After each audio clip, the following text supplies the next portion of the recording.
Esse é o Conjuntura, análise concreta da situação concreta. Uma iniciativa do Rondó da Liberdade para difundir conhecimentos políticos sobre o momento atual do Brasil e do mundo. Curta, comente, compartilhe, se inscreva em nosso canal e, se puder e quiser, contribua financeiramente com o nosso trabalho através do Apoia-se. O link se encontra na descrição desse vídeo, se você assiste pelo YouTube, ou na descrição do podcast, se você ouve pelo Spotify. Hoje, 7 de agosto de 2025, o programa Conjuntura chega ao seu 17º episódio para discutir os rumos da integração regional sul-americana, em um momento de fortes tensões e redefinições políticas no continente. O Mercosul, bloco fundado com a promessa de integração solidária entre os países da região, atravessa uma divisão importante. De um lado, o governo Lula tenta reativar os mecanismos de cooperação e promover uma política externa mais ativa.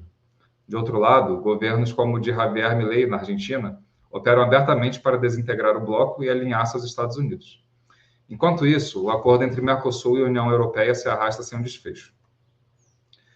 A conjuntura internacional também impõe novos desafios. O tarifaço de Donald Trump reabre o debate sobre protecionismo, soberania e dependência externa. A presença econômica e política da China no continente redefine alianças. E os ataques dos Estados Unidos à soberania nacional se repetem em países como Brasil, Venezuela, Colômbia e Peru, revelando uma nova etapa da ofensiva imperialista na região. Nesse cenário, surgem questões fundamentais. O Mercosul será instrumento da integração soberana ou de subordinação ao capital internacional? Acordos como o Mercosul e a União Europeia representam oportunidades ou armadilhas para os países do Sul? Como os blocos no poder e os projetos políticos em disputa influenciam os rumos da integração? Para nos ajudar a responder essas questões, recebemos hoje o professor Leonardo Granato, da Universidade Federal do Rio Grande do Sul, que é especialista em política internacional, em particular América Latina e o Mercosul. Leonardo, seja muito bem-vindo e muito obrigado por estar conosco nesse 17º episódio do Conjuntura. André, muito obrigado pelo convite, também obrigado ao Rondó da Liberdade, todo o esforço, parabéns por tantas realmente contribuições a partir dos programas, a tão necessária reflexão que a gente precisa fazer para tentar, de alguma forma, desvendar um pouco todas as... todos os interesses que atravessam vários dos fatos internacionais e domésticos, evidentemente, como você bem colocou, e que afetam principalmente todos nós, a sociedade brasileira, as sociedades latino-americanas. Então, agradeço mais uma vez por essa oportunidade de diálogo, e vamos tentar transitar um pouco essa complexidade, de fatos que estão hoje na agenda, na agenda de discussão. Maravilha, estamos em melhor companhia. Léo, o tema de hoje é Mercosul, mas eu acho que, então, para a gente começar, seria importante ter um pontapé do pano de fundo das relações internacionais hoje, Quer dizer, o contexto em que está inserido o nosso continente diante das transformações em curso no plano global. Como que a América Latina está inserida nesse cenário? Perfeito, André.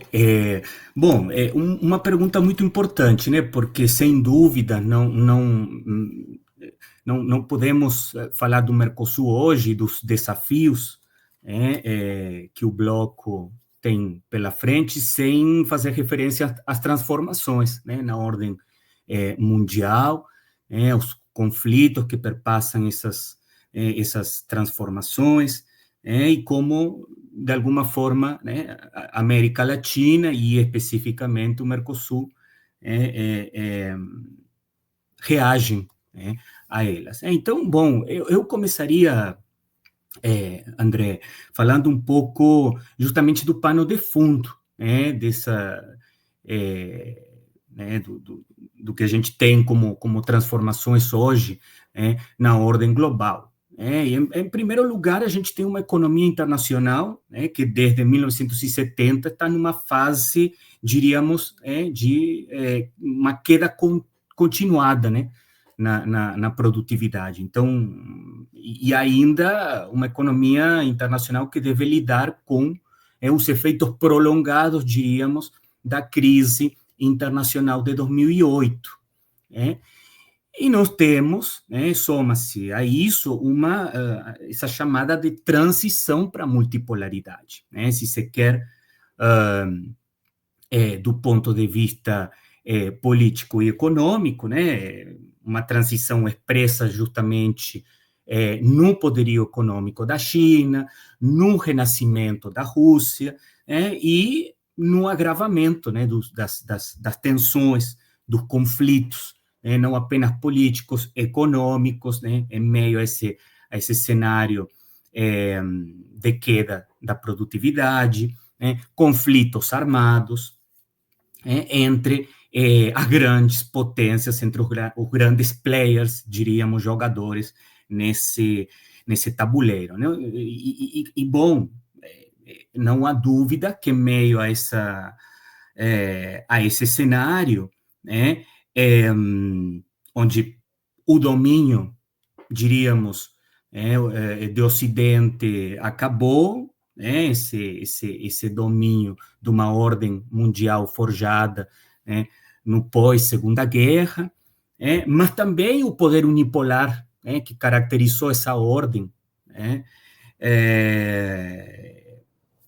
esse poder unipolar dos Estados Unidos também está em xeque. Veja que não há, poderíamos dizer, hegemonia militar nem tecnológica dos Estados Unidos.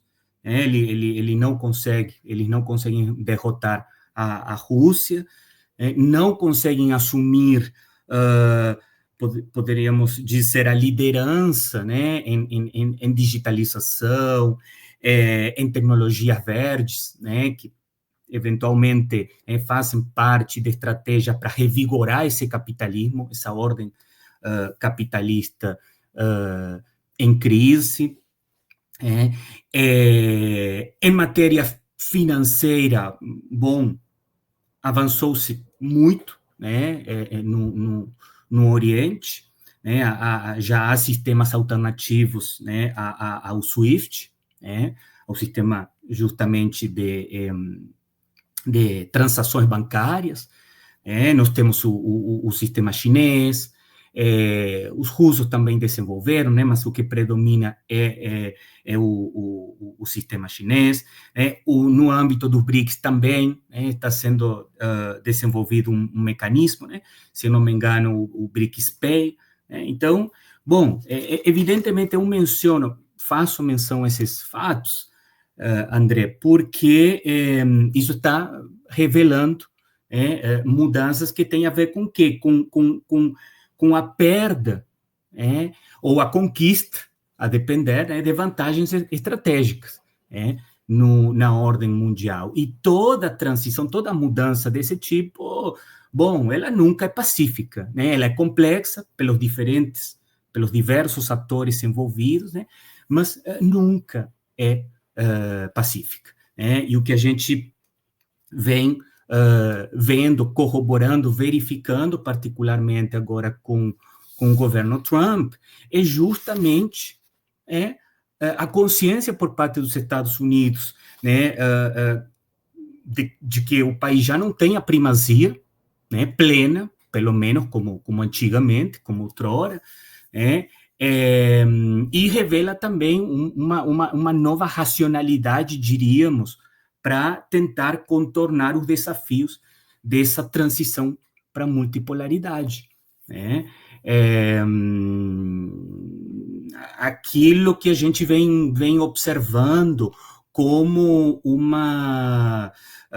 vamos dizer, um modo de construir institucionalidade por meio de negociações bilaterais, negociações bilaterais que acabam se sobrepondo essa construção multilateral mais de longo prazo. E, evidentemente, negociações bilaterais que permitem a um governo como o governo Trump encobertar de alguma forma chantagem, agressividade, como o próprio modus operandi dessa guerra comercial que iniciou agora nesse chamado Dia da Libertação, em 2 de abril, vem de alguma forma retratando. Então, eu começaria, viu, André, por essas grandes transformações. Eu acho que esse é o nosso pano de fundo hoje, o nosso grande contexto em que se inserem os desafios na nossa região. Então, considerando esse pano de fundo, como que ele influencia na região e como que ele se expressa nas diferentes estratégias ou projetos de integração em disputa hoje dentro do Mercosul? Muito bom, André. Bom, sem dúvida, aí entra a América Latina, justamente em meio ao acirramento das rivalidades, entre as grandes potências, aí entra a América Latina, os Estados Unidos vem de alguma forma se voltando, de uma forma muito particular para os países da região, evidentemente com uma finalidade muito concreta, Já o próprio Marco Rubio, o secretário de Estado, tem em diversos momentos tem deixado isso muito claro, a ordem mundial mudou e nós precisamos realmente enfrentar os nossos rivais, e uma dessas, uma dos principais elementos que a gente precisa garantir é justamente recuperar a tradicional área de influência norte-americana, estadunidense, que é a América Latina. E, bom, falando nisso, evidentemente isso já vai também nos indicando alguma coisa, faz parte do núcleo central dessa estratégia impedir o avanço chinês, evidentemente, reconhecendo como a China tem avançado na região, e, claro, impedindo o avanço chinês na América Latina. Não apenas Estados Unidos garante o controle, e, em certa medida, adota uma estratégia dissuasiva, diante das outras potências, mas também, evidentemente, tenta, de alguma forma, ou busca atuar, agir em detrimento da própria estratégia chinesa, formalmente inaugurada, diríamos, lá atrás, em 2013, com a nova Rota da Seda. Então, é interessante, falando um pouco dos Estados Unidos, e dessa intenção de recuperar a sua área de influência na América Latina, há analistas que falam, acho um termo muito interessante, da América Latina e o Caribe como laboratório de controle regional, diríamos, onde os Estados Unidos tentam estabelecer a sua projeção de poder, buscam testar essa projeção de poder,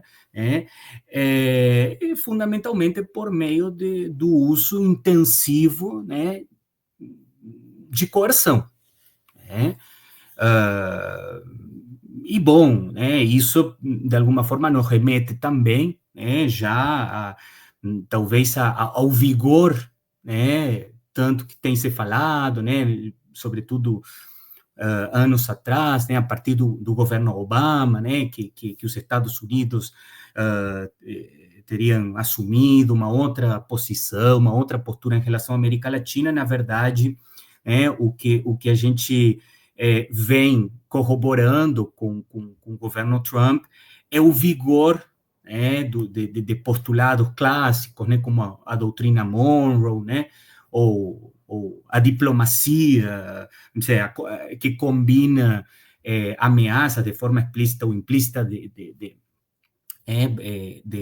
do uso da força militar. Então, a esse modus operandi dos Estados Unidos se contrapõe a China, com um avanço no continente expressivo, em termos de fluxos comerciais, de investimentos, salvo engano, 23 países já aderiram à nova rota da seda. Panamá, rompeu recentemente, sob pressão dos Estados Unidos. Brasil e México não aderiram, mas na prática eles têm grandes relações com a China. Em termos de infraestrutura, nós temos agora o porto de Xangai, no Peru, os projetos de corredores bioceânicos, rodoviários, como alternativa justamente ao Canal de Panamá, que também está sob, influência dos Estados Unidos. Temos também recentemente a informação da assinatura entre Brasil e Chile, de um acordo para ligar por meio de uma ferrovia o Atlântico e o Pacífico. Então, são todas questões que de alguma forma vão evidenciando esse avanço, essa associação, de alguma forma, com a China, que representam, sim, oportunidade para o desenvolvimento socioeconômico na América Latina, diante um Trump que busca reimpor seu domínio pela força. O que ele oferece? Ameaças, bases militares, abertura econômica com submissão aos interesses norte-americanos. É só olhar agora, André, para tarifas, que tanto estamos discutindo também na nossa conjuntura nacional no Brasil, decorrentes da guerra tarifária, que não apenas permitem ao Tesouro dos Estados Unidos arrecadar, como estão arrecadando bilhões de dólares, mas também é só olhar como realmente ele vem procedendo, no sentido justamente de forçar, por meio dessa guerra, a que os países, estou falando especificamente da América Latina, evidentemente a gente vem acompanhando que isso está acontecendo, inclusive até com a própria União Europeia, que cedeu diante das negociações com os Estados Unidos, então estão buscando justamente abertura de seus mercados para os produtos norte-americanos, buscando abertura também para seus capitais em setores estratégicos. Isso é uma questão também importante, já vou encerrando aqui, André, nessa parte. Por quê? Porque, nós temos tido, em particular com o Brasil, recentemente temos tido alguns indícios de que os Estados Unidos teriam interesse de colocar a questão dos minerais estratégicos, principalmente o nióbio, terras raras, na mesa das negociações. Tem alguém que poderia dizer assim, mas Trump é um negacionista climático, tem reduzido os subsídios, a gente tem acompanhado a energia verde. Sim, mas ainda não sabemos o que vai acontecer em relação aos minerais críticos e a esses recursos, em relação aos quais, inclusive, a América Latina é riquíssima. E falar nisso não é apenas falar justamente de como a região pode se posicionar de uma forma mais soberana diante dos interesses e das corridas tecnológicas e energéticas dessas grandes potências, mas também é falar na possibilidade de criar espaços, por exemplo, para projetos de cunho mais nacional, mais popular, neodesenvolvimentistas, que criem espaços para reindustrialização verde, principalmente a gente, em se tratando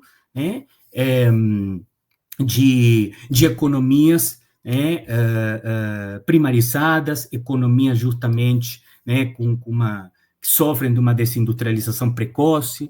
Então, são questões, André, ligadas a esse lugar, diríamos hoje, da América Latina nessas grandes disputas, mas com imensas implicações para as nossas agendas nacionais, populares, com impacto nas sociedades. Seria correto, portanto, falar, então, de um projeto de integração e outro projeto de subordinação? E quais seriam os interesses de classe que sustentam cada um desses projetos, né? Porque até aqui você mencionou muito em relação aos interesses das grandes potências, mas em relação aos interesses das classes e frações de classe na América Latina, como que elas costumam se dividir em relação a isso? Exato, André. Muito interessante também a pergunta.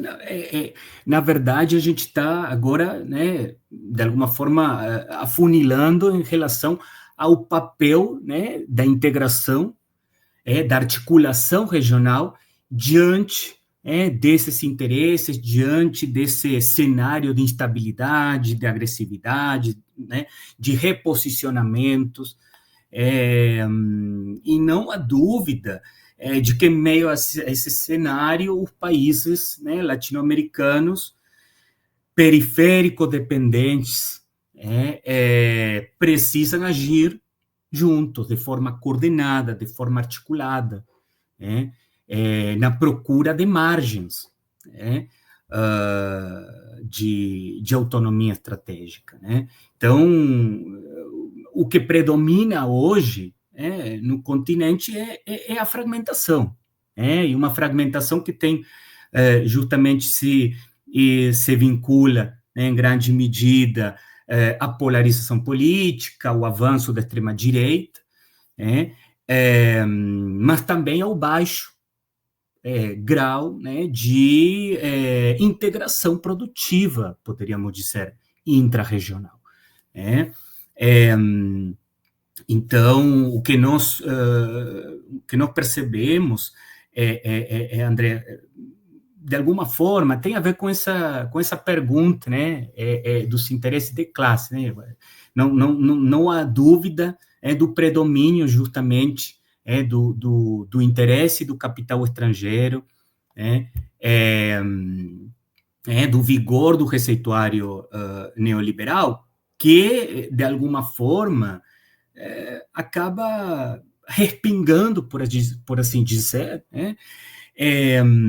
no curto alcance, na falta de resultados concretos, nas iniciativas de integração que procuram não apenas contestar ou se contrapor a esses interesses das grandes potências, mas que também procuram, de alguma forma, ainda que moderadamente, estabelecer projetos, impulsionar projetos de desenvolvimento autônomo, projetos ou de capitalismo de Estado, ou neodesenvolvimentistas.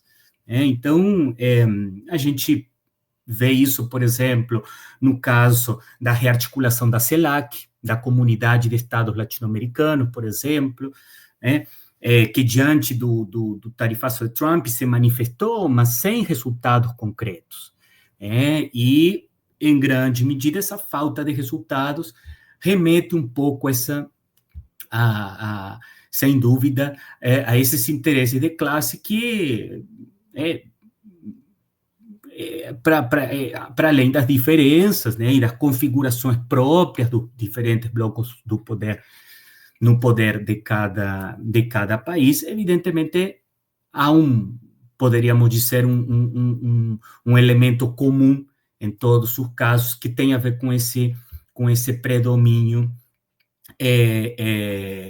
do capital estrangeiro, e como ele vai, de alguma forma, minando essa pequenas, ainda que sejam possibilidades de estabelecer, de articular esforços, né, em processos de integração. Veja bem, acho que um exemplo interessante é o caso dos BRICS, né, e a participação latino-americana, né, e as complicações que a gente vem percebendo, né, nesse âmbito, porque, bom, a Bolívia e Cuba são parceiros, né? Agora, o Brasil, em grande medida, também sob influência, desse, muitas vezes, diríamos, neoliberalismo autoritário estadunidense, né? Vetou o ingresso da Venezuela, enfim, foi expulsada também a embaixadora da Nicarágua, questões que evidentemente não ajudam, né, a pensar justamente num polo latino-americano no âmbito do BRICS, tão fundamental, justamente para discutir dilemas latino-americanos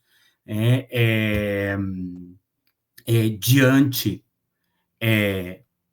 interesses de potências extra-regionais, né, que ainda que possam representar uma alternativa para o sul global, têm suas agendas, né, como são a Rússia e a China.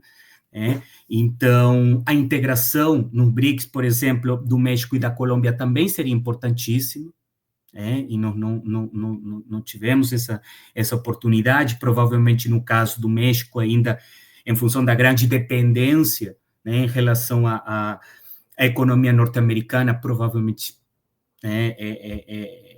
isso impeça o país de ingressar, né, no BRICS. Então, o que a gente vem percebendo, André, é que, no fim das contas, né, há diante uma falta, né, de coordenação regional eficaz, diríamos, o que nós temos é uma fragmentação diante alinhamentos concretos aos Estados Unidos, que justamente está representado por países como Argentina, como Equador, temos que olhar o caso do Paraguai, que também tem, o Santiago Peña, o presidente, tem um apreço pelo Trump e tem se alinhado em termos de respostas regionais muito mais ao Milei do que ao governo Lula, por exemplo. Então, bom, me parece que são todas questões, né, André? E por fim, eu gostaria de acrescentar mais uma questão referente também aos interesses de classe em jogo aqui, né? A importância também de, por meio da integração, renegociar, inclusive com a China, tá? O que justamente não vem acontecendo, muito pelo contrário, a gente, justamente, as oportunidades que a China, que o Oriente, como um todo, oferecem, deveriam estar sujeitas, sabe, a uma renegociação conjunta para superar primarização, sabe, para superar a ausência de investimentos em áreas importantes, né, como é a científico-tecnológica, né, evitar investimentos em áreas não prioritárias para os nossos países.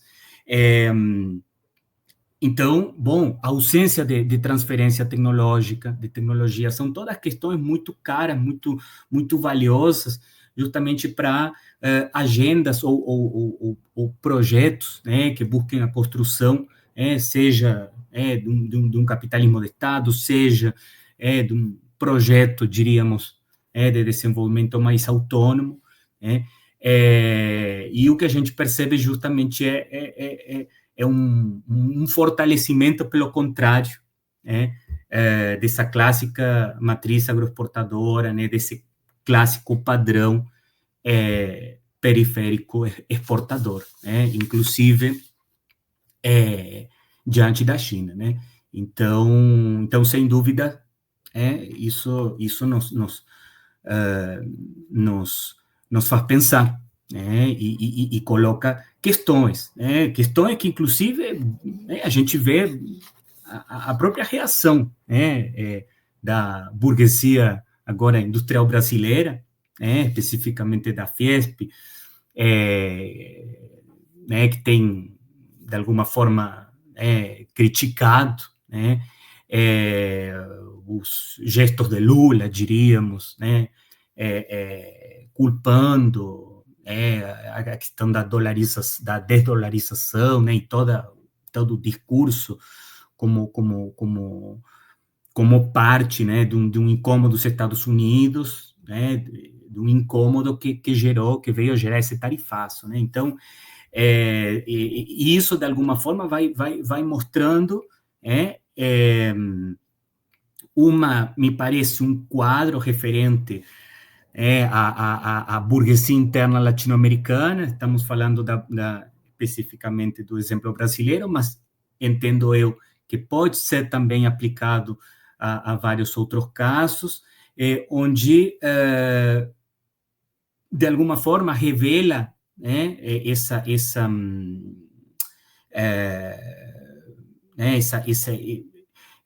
essa postura, que não anti-imperialista, revela, no fim das contas, fatos muito concretos, como as nossas economias estarem voltadas para fora, né? O mercado estadunidense continuar a ser o principal mercado, né, de exportação, né, da indústria de transformação, né, e, né, de alguma forma, essa postura pendular, né, onde, neste momento, muito mais do que postura pendular, aliás, né, para todos que estão nos acompanhando, né,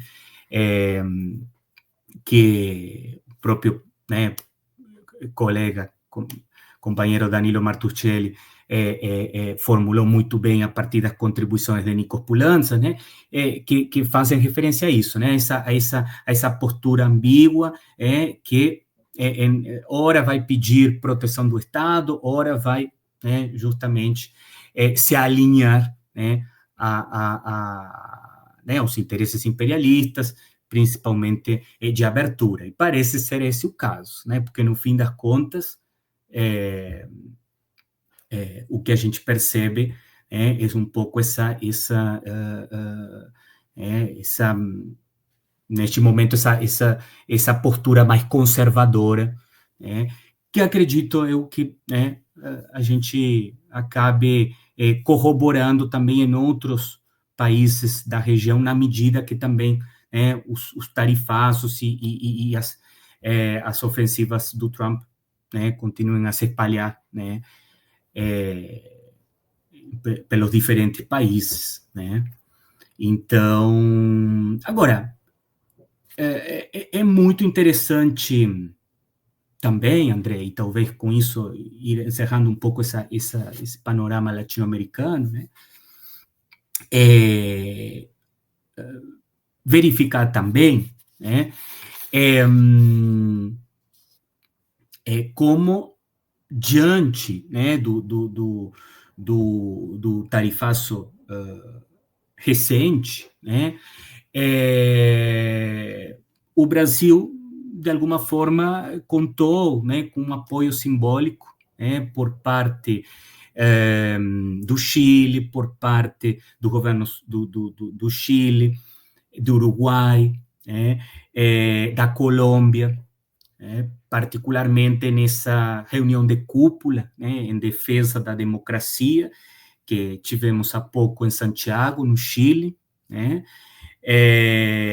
onde foi denunciado justamente o avanço, né, da extrema-direita, né, e foram condenados esses de alguma forma, essas intervenções, essas ingerências externas, né, por meio das manobras, né, dos Estados Unidos. Então, me parece que, bom, a gente tem um contexto, né, que está nos mostrando, de alguma forma, essa polarização política, essa ausência de cadeias regionais produtivas, como elementos que condicionam, né, realmente o avanço, né, de posturas articuladas, né, na América Latina, e principalmente na América do Sul, né? Precisamos continuar a avaliar como esses interesses e essas posturas vão, né, vão nos trazer mais elementos para poder avaliar a situação. Você mencionou a aproximação do governo paraguaio com o governo Milei. Seria possível, muito rapidamente, apresentar um mapa de como que os governos da região, mais precisamente do bloco, estão agrupados? Sim, perfeito, André.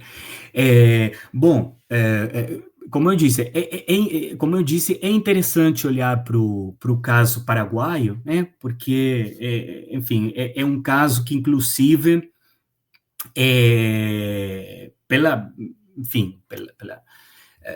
pelo diálogo e pela simpatia, né, que o próprio governo Penha tem com Trump, a gente precisa se atentar, porque há uma correlação de forças regional que tem a ver justamente com,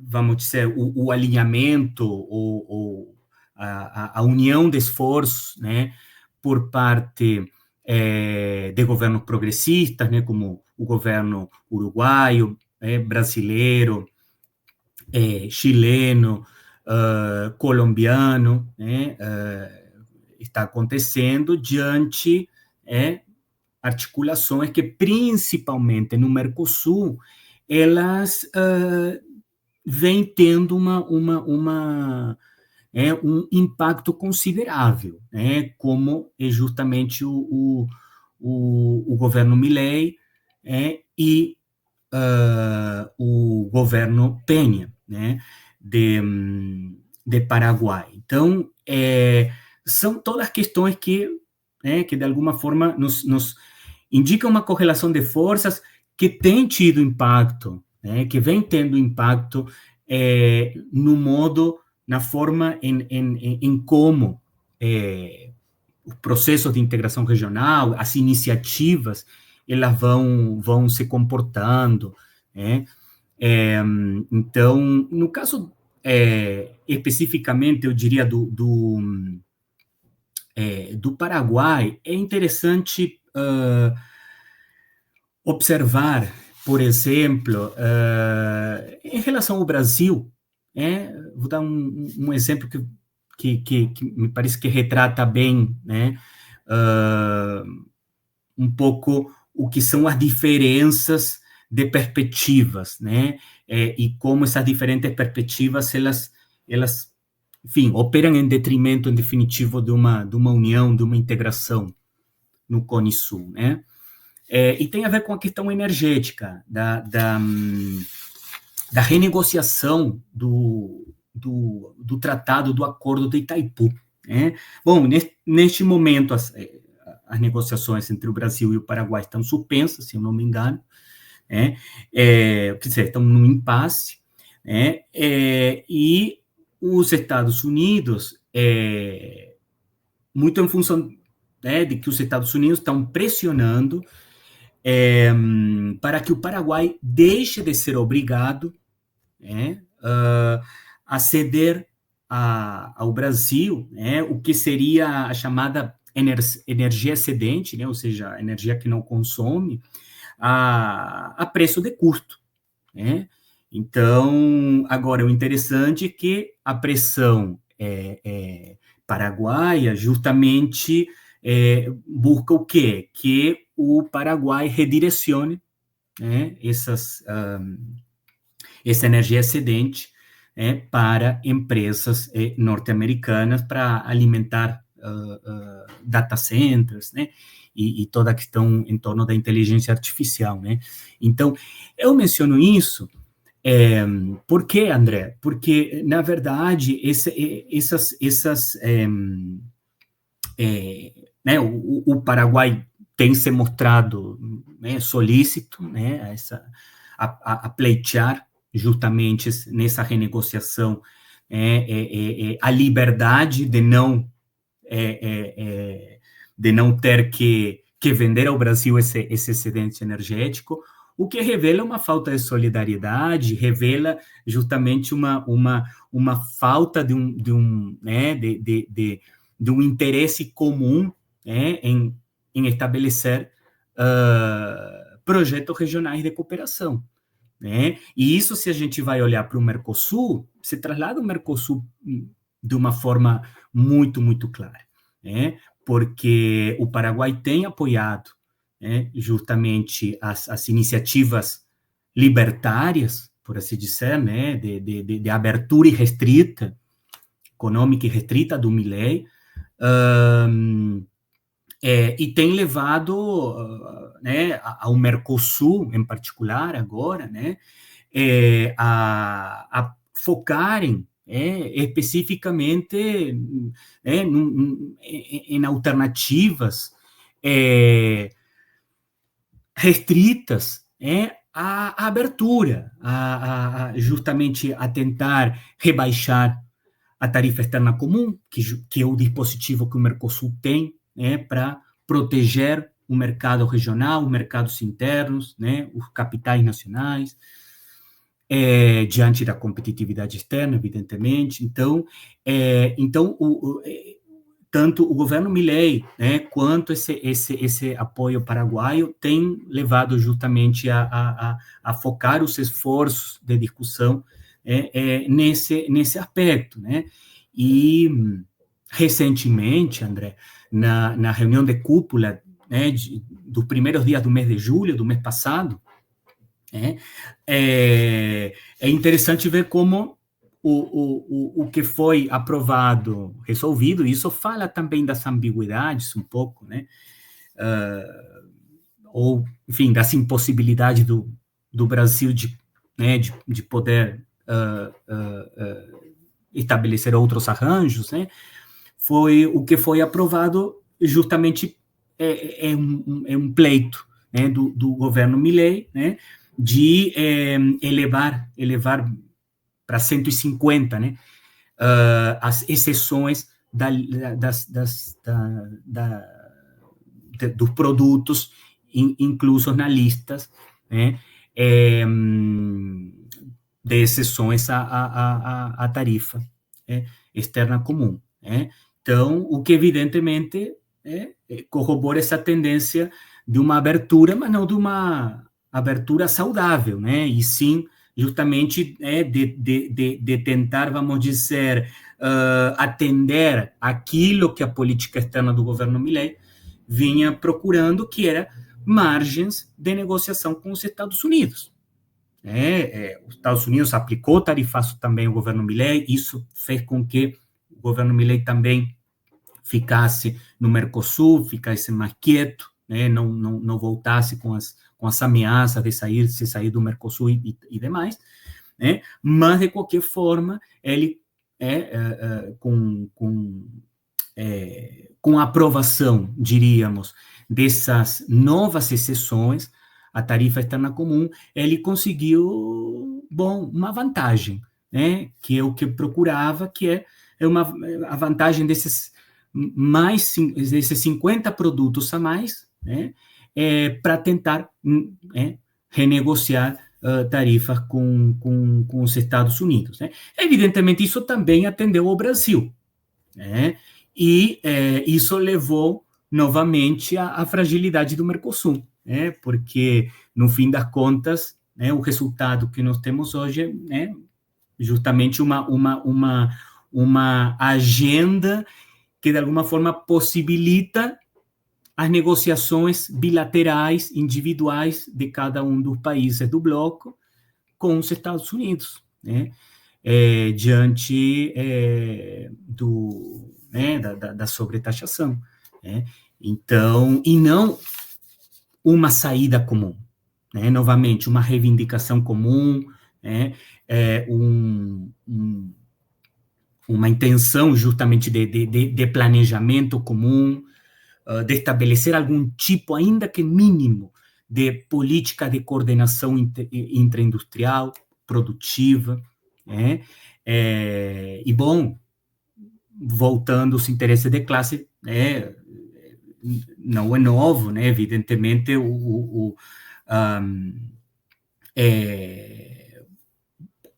toda a defesa, né? E, de fato, a implementação de políticas de abertura irrestrita do Milei tem desagradado, né? Muito a burguesia industrial argentina, né? Então, tanto que, na verdade, uma dos elementos interessantes, acho que foi lá pelo mês de fevereiro, março, né? Um dos relatores da União Industrial Argentina teve a ver justamente com a crítica às medidas de abertura do governo e exaltando, né, manifestando a relevância das políticas implementadas, particularmente a ANIB, né, a Nova Indústria Brasil, pelo governo brasileiro, né, e chamando atenção para a necessidade do governo da Argentina contar também com políticas semelhantes, né? Evidentemente que isso não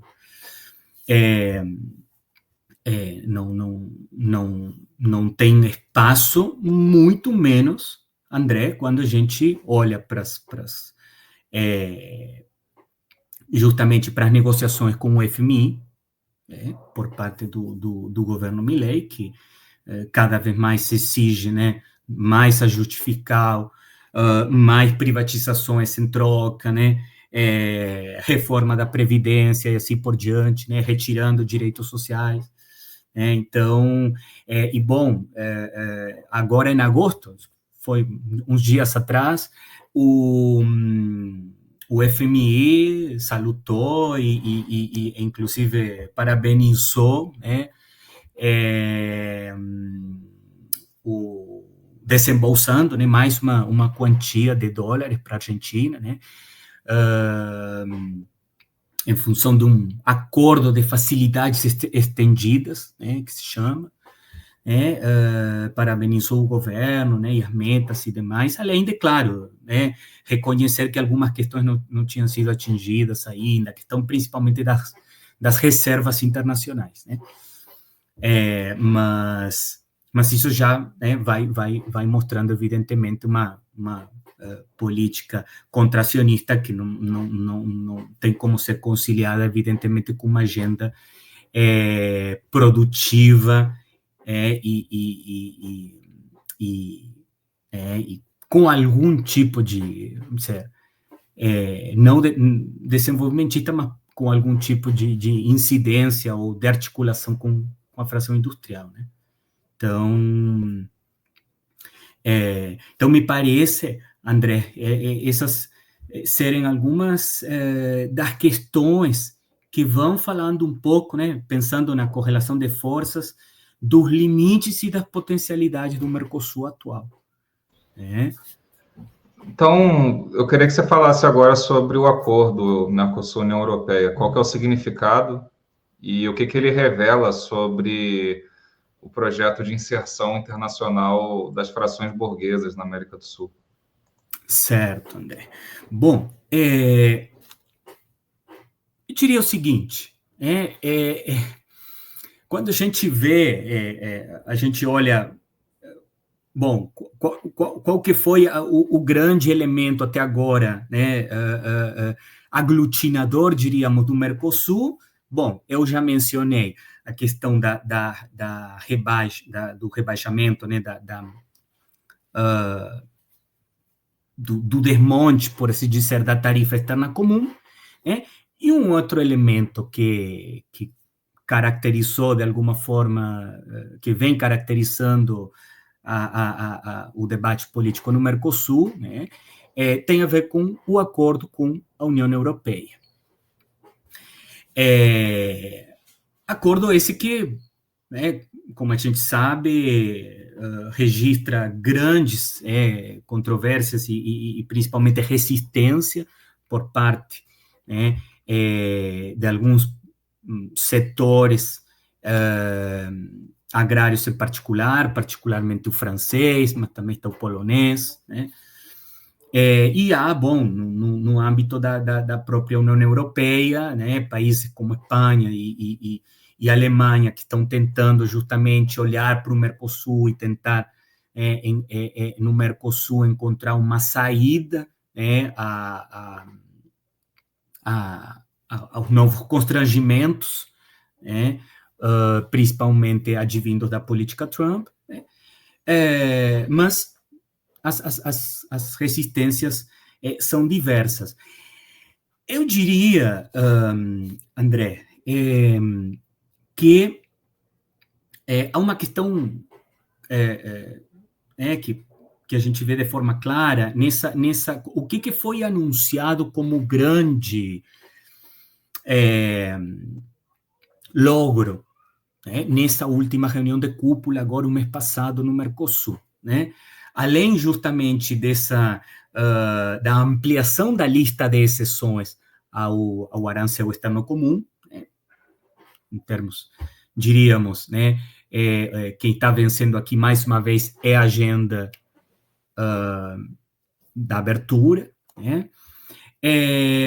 O outro tema que ocupou, então, o palco, né, foi a conclusão das negociações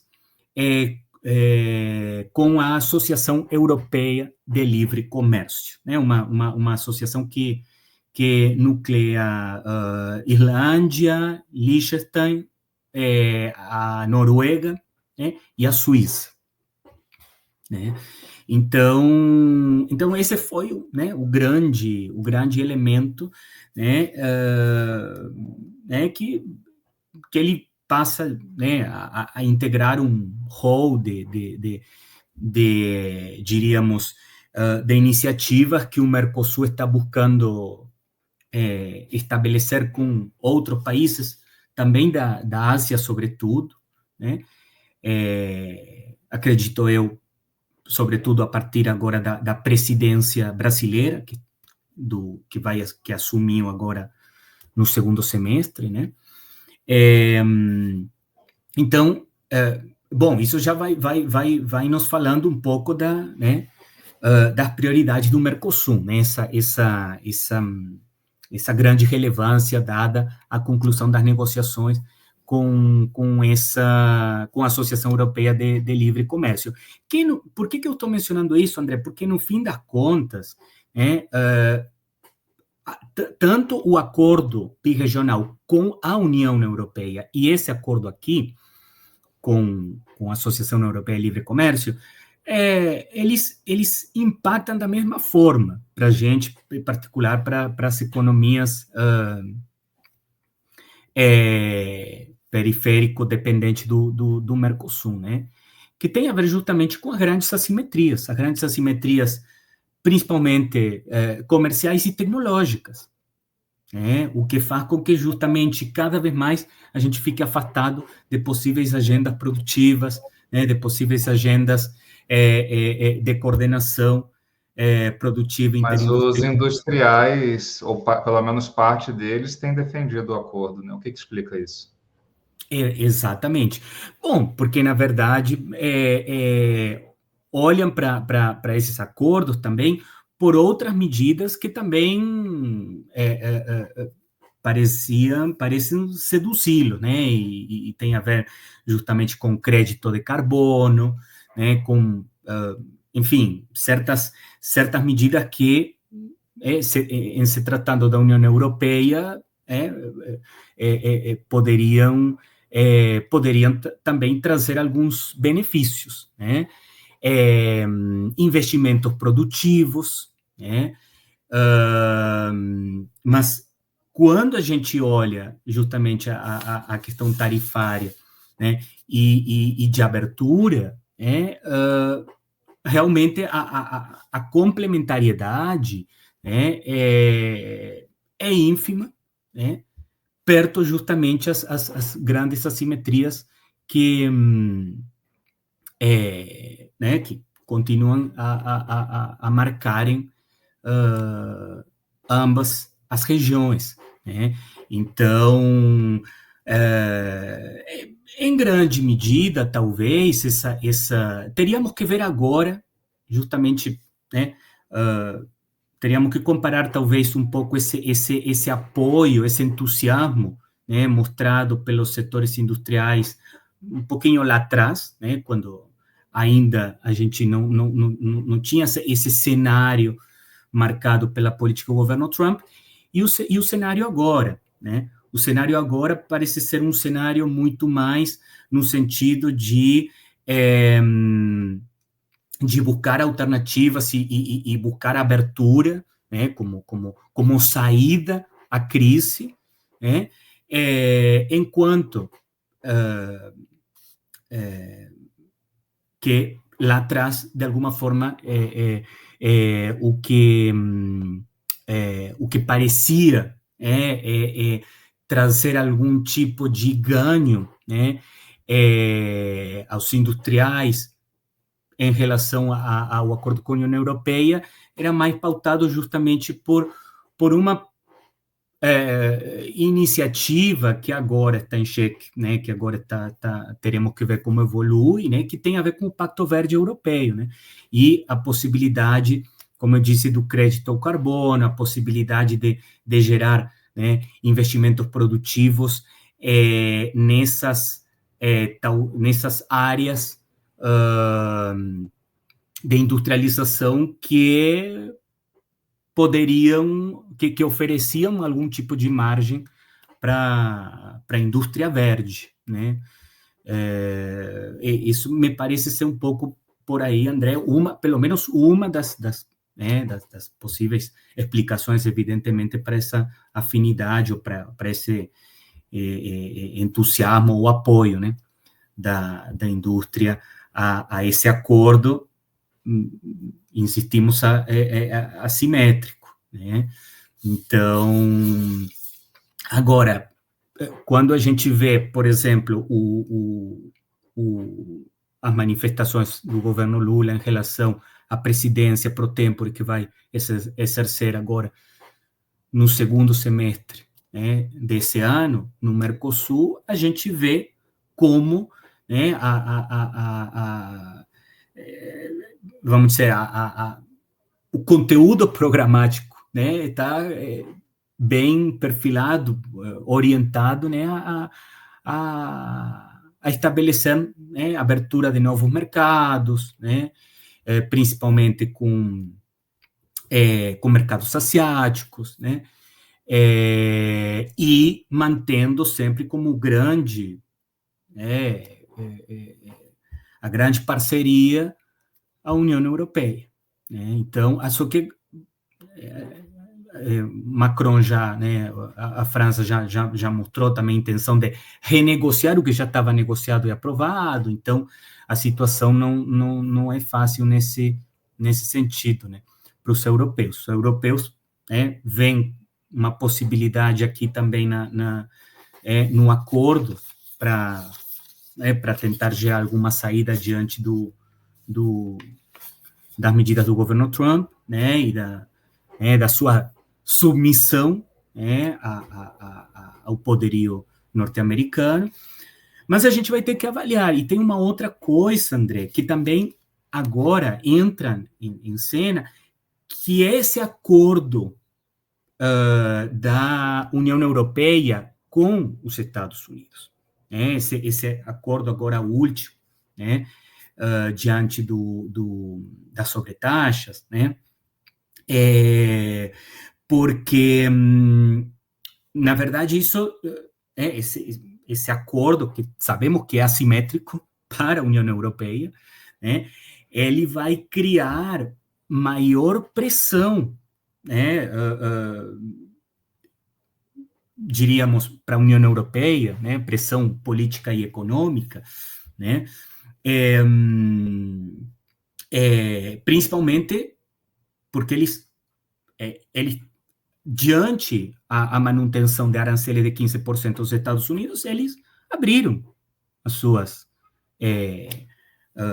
economias, né? Então, essa ausência de tarifas, né, as exportações estadunidenses, elas podem ter impacto em termos de competitividade para os produtos do Mercosul, que vão estar conforme os termos do atual tratado, acordo, que não foi evidentemente ratificado, mas que produtos do Mercosul que vão estar sujeitos a tarifa. Sabe? Então, como vai ficar isso? A questão da compra de energia também, que é uma outra cláusula do Trump que está exigindo para os europeus, né, a famosa compra de gás, né? Como fica isso? Porque isso vai reduzir a demanda da União Europeia em relação justamente a compra de energia dos nossos países, né? Então, sem falar da questão dos próprios agricultores, né, franceses, os polacos, né, que eles vão ter que enfrentar também tarifa zero agora, né, aos produtos estadunidenses, né? Então, bom, o que resta para o Mercosul? Então, se eles continuam a resistir, imagina, ainda mais vão resistir diante, né, da entrada dos produtos estadunidenses, né, e da falta de tarifas e de proteção em relação a eles. Então realmente, André, estão acontecendo tantas coisas em simultâneo, né, que a gente vai ter que ir avaliando como as peças elas vão se encaixando, né? O que a gente vê é que muitas das questões que se colocavam há 6 meses, agora já elas podem até se colocar de uma forma semelhante, mas elas precisam ser lidas sob uma outra lente já, né? Então acho que realmente o Mercosul, já para ir fechando, André, em relação à sua pergunta, o Mercosul continua com essa retórica e principalmente, certamente o Brasil tem muito a ver com isso, né? A narrativa, né, da relevância, né, do acordo com a Europa, diríamos agora, né, União Europeia, Associação Europeia de Livre Comércio, mas, bom, ambos os acordos têm que passar por as ratificações do parlamento, a gente vê as resistências, e a realidade é que agora a Europa está também lidando e tentando gerar suas equações e contornar a situação em relação aos Estados Unidos. E certamente isso vai gerar a necessidade de novos equacionamentos em relação a negociações com a América Latina e especificamente com o Mercosul, né? Então, o preocupante é cadê as nossas agendas? Porque a China tem sua agenda, os Estados Unidos têm sua agenda, né? A Europa, ainda que de forma reflexa, está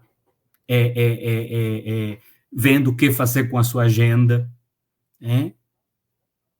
Então, meio a esse cenário, qual a nossa agenda, né? E o triste é justamente, né, continuarmos a corroborar, né, que, na verdade, o comum, o nosso ponto, o que há em comum na América Latina parece ser, pelo menos predominantemente, né, a manutenção justamente da abertura econômica, né, a manutenção, né, das privatizações, a manutenção da deterioração, diríamos, né, dos direitos sociais. Então, bom, né, isso fala justamente do grau de penetração, né, também da política neoliberal, né, que continua, de alguma forma, a pautar as agendas. né? Algumas agendas, como dissemos, um pouco mais progressistas e que tentam buscar brechas, e outras já, né, alinhadas, né, à extrema-direita global e a saída que essa extrema-direita está arquitetando, né, nesse novo cenário. Para a gente fechar, eu gostaria que você pudesse falar sobre a importância da China hoje aqui na América do Sul e como que têm sido as reações dos blocos no poder na região. Muito bem, André. Bom, sobre a importância da China, eu já comentei um pouco, né? Já trouxe um pouco né, o que seriam as características, né, desse avanço, né, dessa presença, né? Eu diria, André, que talvez seja um pouco trazer aqui, enfim, um pouco difícil trazer aqui questões pontuais, né, das configurações dos blocos no poder dos diferentes países, até mesmo porque a gente vem percebendo essa disparidade, essa fragmentação, essas dificuldades, né, dos países da região para lidarem seja com formas de instabilização política, seja com projetos que, de alguma forma, como eu disse, sobretudo no caso chinês, valiosos para criar, de alguma forma, desenvolvimento socioeconômico na região, mas que para isso os termos precisam serem renegociados, né? E, como nós já dissemos, né, os termos precisam serem renegociados, preferentemente de forma conjunta, para tentar justamente combater a tendência à primarização, para tentar garantir investimentos em áreas consideradas estratégicas, em setores considerados estratégicos. Essa relação pode oferecer espaço justamente para uma reindustrialização verde, né? Ou seja, há um potencial, traz o potencial dessas relações com a China para instalar, né, cadeias industriais sustentáveis, né, com base na energia limpa. Agora, isso também precisa de renegociações, isso precisa de uma rediscussão dos termos, né, e precisa de uma articulação de cadeias regionais, coisa que não acontece. É muito interessante, tem agora um bom exemplo, ou talvez até dois, para verificar ou para exemplificar isso, né? Que tem a ver com a cadeia automobilística, né? Que talvez seja o único, não sei, a única cadeia regional realmente no âmbito do Mercosul, já com uma consolidação, né?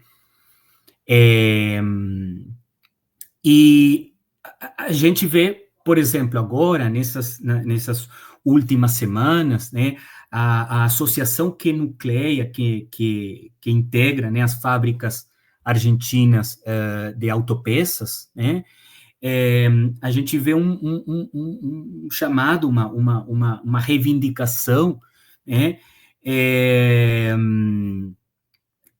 referente ao predomínio que as autopeças chinesas estão tendo na fabricação de carros, né, carros a combustão nacionais, né, e como essa penetração, por assim dizer, se dá justamente no contexto dessa cadeia automobilística, né, que está, enfim, administrada por todo um acordo, né, entre Brasil e Argentina. Né? É interessante, eles chegaram a falar, inclusive, nas manifestações públicas, né, nos posicionamentos, a FAC, né, a Associação de Fabricantes de Autopeças, né, eles denunciaram assim, né, eles disseram que no fim das contas, o que exportamos no Mercosul é um veículo, eles chamaram de Frankenstein automotriz, né? No sentido que, na verdade, né, são carros nacionais e do Mercosul, mas eles disseram com um coração asiático, né? Então, enfim, eles falam também, né? E com um futuro essencialmente chinês, né? Então, bom, eu trago esse exemplo porque eu acho que isso diz respeito um pouco a sua pergunta, André, né? No sentido, bom, há oportunidades junto à China, né? Mas qual o lugar da integração, né? Nessa presença chinesa, né? Qual o lugar que deveria ter, pelo menos, a integração, né? E quais as consequências dessa falta, né, de renegociações conjuntas, né, com a China, né? Então, acho que esse exemplo, que também é muito recente, agora da semana passada, enfim, ilustra bem os desafios, né, que a gente tem pela frente. Tem um outro dado interessante, André, que tem a ver com a lei de maquila paraguaia, né, do Paraguai, que é um outro caso também semelhante à lei de maquila mexicana, né, que basicamente as maquilas são indústrias de montagem, né, montadoras, né, então, a baixo custo. Né? Então, isso também está mostrando, de alguma forma, ou pode vir tá sinalizando, ao meu ver, tá? Um pouco esse desafio, né, que a gente tem.